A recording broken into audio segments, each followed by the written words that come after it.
One of the things that I struggled with when I was going from my conversion from being a Christian to an atheist is losing the benefits that the church provided. One of them was the music. Definitely, I missed the church music. In fact, I still sing some songs to myself sometimes. But another thing was the sense of community, of being around other people who were like-minded and going through similar situations and talking about how to get through them. As an atheist and a secular human, it can give you a feeling of isolation once that idea is removed from your mind, as far as a heaven or angels, guardian angels, or a God or any of that. Once you come to terms with that in the sense of an atheist, then you have to figure out how you're going to get through without that sense of comfort, how to get through. And that was something I dealt with, as far as where would I find that sense of community as an atheist. And at the moment, there aren't a lot of options. There are reasons, there are videos and content out there talking about, the benefits and how we're really human and don't eat babies and sacrifice chickens and all of that. But as far as that sense of community, as far as regular people just going through life and talking about their experiences and lessons they learned, I don't really see a lot of that from a secular humanist point of view. I know it exists, but there's just not a lot, especially here in Loveland, Colorado, where I am. So that is the purpose of this sermon here. Is this one in particular is getting through the peaks and valleys of life, the high points and the low points. Just some points to go over, and maybe it'll help you as far as your journey and going through your experiences. So first, let's talk about the peaks, the high points. Those are pretty easy because everything is going right. You got the promotion you wanted, or that guy or girl finally said yes, or your income tax came in, something, where you're riding a high wave. The first thing you want to do is be mindful to just let yourself be happy. Enjoy the moment, right? For whatever reason, you earned it, or it was gifted to you because you were in a good situation. For whatever reason, this is a benefit, and you should allow yourself to enjoy it. So be gracious when people say or when people say congratulations or give you a gift or show up to your party. Be sincere when you say thank you and show your appreciation. That goes a long way. The other thing is, watch how you treat people when you're at a high point, because a sore winner is still a loser. So you don't want to rub anything in somebody's face about, I told you, I proved you wrong, and all of that stuff. You want to be a gracious winner. And a good way to avoid something like that is you want to deal with people that you want to prove right, not people you want to prove wrong. That'll go a long way in avoiding putting yourself in a situation where you have to be a sore winner. All right? So watch how you treat people. The other thing is, watch how people treat you. Are they truly happy for you, or are they just waiting for their opportunity?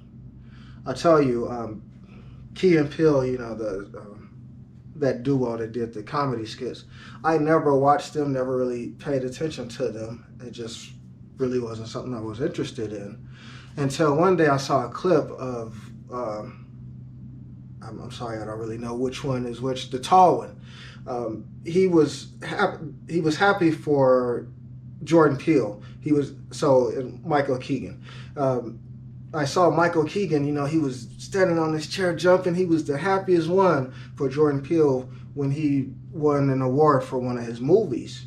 And I was thinking to myself, yes, those are the kind of people you want to be around. And just watching that 5-10 second clip, I watched the whole Key and Peele show, and I'm a huge fan now.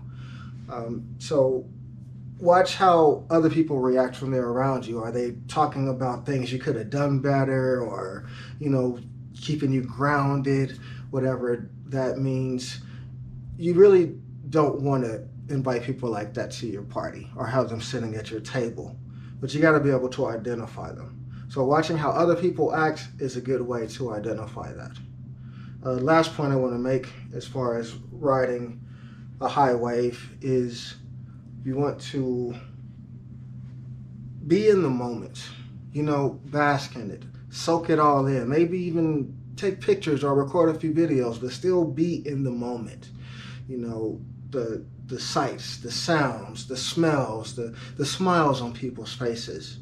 Soak all of that in and carry it in your heart, because when you go through those storms, through those valleys, those are going to be some of the small rays of sunshine that's going to make it a little easier to get through those tough points. So those are the points on riding the high wave, the peaks. Now the valleys, there's quite a few more points there for the valleys. Right off the bat, I would say that the points I made for the peaks would be the same for the valley, as far as watching how you treat people. Because there's a saying that a single slight wipes away much sweat. And what that means is you can do 100 nice things for a person, but that one day, that moment of weakness or inconsideration or disrespect, it can destroy the relationship, and it may not be repairable. So you have to be careful with how you treat people, especially when you're going through a bad time or a tough time, a challenging time. And the same point of watching how people treat you. Are they being supportive and there if you need to call them, or are they laughing and talking about they knew you would fail? You definitely don't want to be around those type of people, and you don't want them eating at your table with you. So watch how other people treat you. Now, the next part is not first, but just accept that it's normal. I don't like to use the word depression. I think that's an overused word. But to go through a slump, that is very normal and natural, I dare say, natural. Take a dog, for example. Dogs are the happiest creatures that I can think of, like, on the planet. All they want to do, they want to lick you and, cuddles and play tug of war and do all of that stuff. Go for a ride with the face in the wind. That's what dogs want to do. But even them, every now and then, they need a moment where they need to be left alone. They go to their crate, they go under the bed or under the couch. They may not even be sick or tired or anything. They just need to be left alone. And after a few moments, they're back at it. Cats, on the other hand, are the exact opposite. They usually want to be left alone and have bad attitudes. And every now and then, they'll let you cuddle with them and things like that. Obviously, I'm not a cat person, but if you are, I won't hold that against you. So, it's natural, it happens. And the next part is you want to look at it as a part of life. It is inevitable, okay? There will be times you'll cry or be angry and things, and sometimes you may not even know why. Allow yourself those moments to go through it, to be in that moment. You want to ask yourself 2 questions. Why am I feeling this way? Is it because of something somebody did, or I didn't get enough sleep, or maybe I ate something wrong, or, why do I feel this way? Maybe it is because you mishandled a situation, or maybe somebody mishandled you in a situation, and you want to bring it up. You want to have a conversation about it and just don't know how. These are things that can cause you to lose sleep. They could cause stress, and you shouldn't carry it around. The next part is asking yourself, I would say, the most important question, which is going to be, what can I do about it? What can I do? That's a very empowering question. Some things you can do something about it, and some things you can't. And the things you can't do anything about, you want to try as best as you can not to waddle in that misery. Like, I'm not particularly happy that one day I'm going to die, and that'll be the end. I'll never laugh and, eat certain foods again and all of that.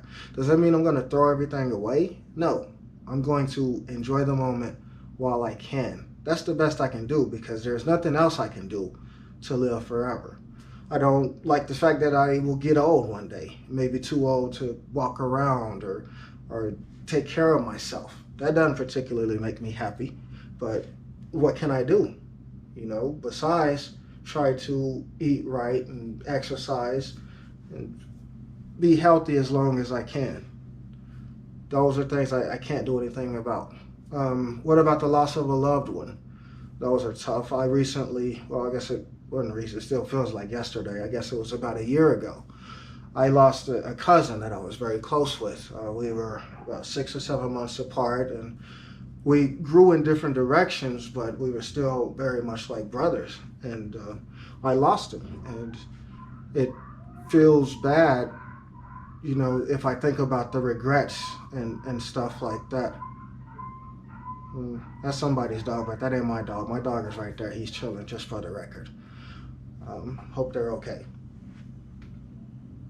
But I lost my cousin, and it makes me sad, and, I cry. I took time off from work. But then I came to a point where I realized that he wouldn't want me to be that way.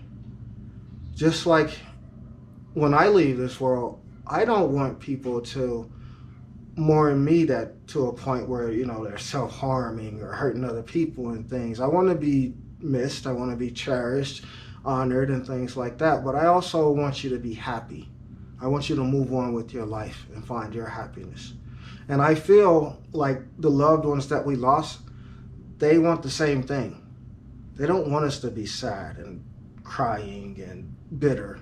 They want us to be happy and trying to live our best life. So maybe that'll help you in your journey as far as running into situations like that. Now, what about the things that you can change?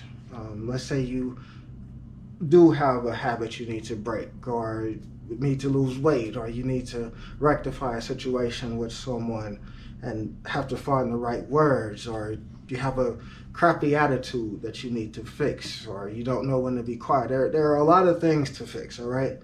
And just take them one at a time, and just be honest with yourself and be accountable. Hold yourself accountable.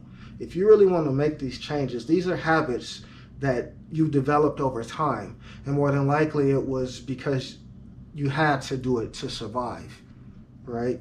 You had to develop these defense mechanisms, this toughness, this sharpness, so you could survive. But once you reach a certain point, or if you want to get to a certain point in life, you have to control it. Maybe not get rid of it. Maybe some things you do need to get rid of, but the other things you want to tamp down, you want to harness. And that, of course, is another conversation for another time. But just as far as the peaks and valleys, those are just things to remember. And the last thing about the valley is just let yourself be in the moment. Don't have a bad day. Have a bad moment. If you need to go sit in a car, go lock yourself in the bathroom, whatever, cry, scream, whatever you need to do, get that bad energy out of your body, and then go forward with a clear mind. And in both cases, peaks and valleys, always, if nothing else works, if all else fails, be professional. All right? And that is going to be our sermon for the week. Now you go be amazing.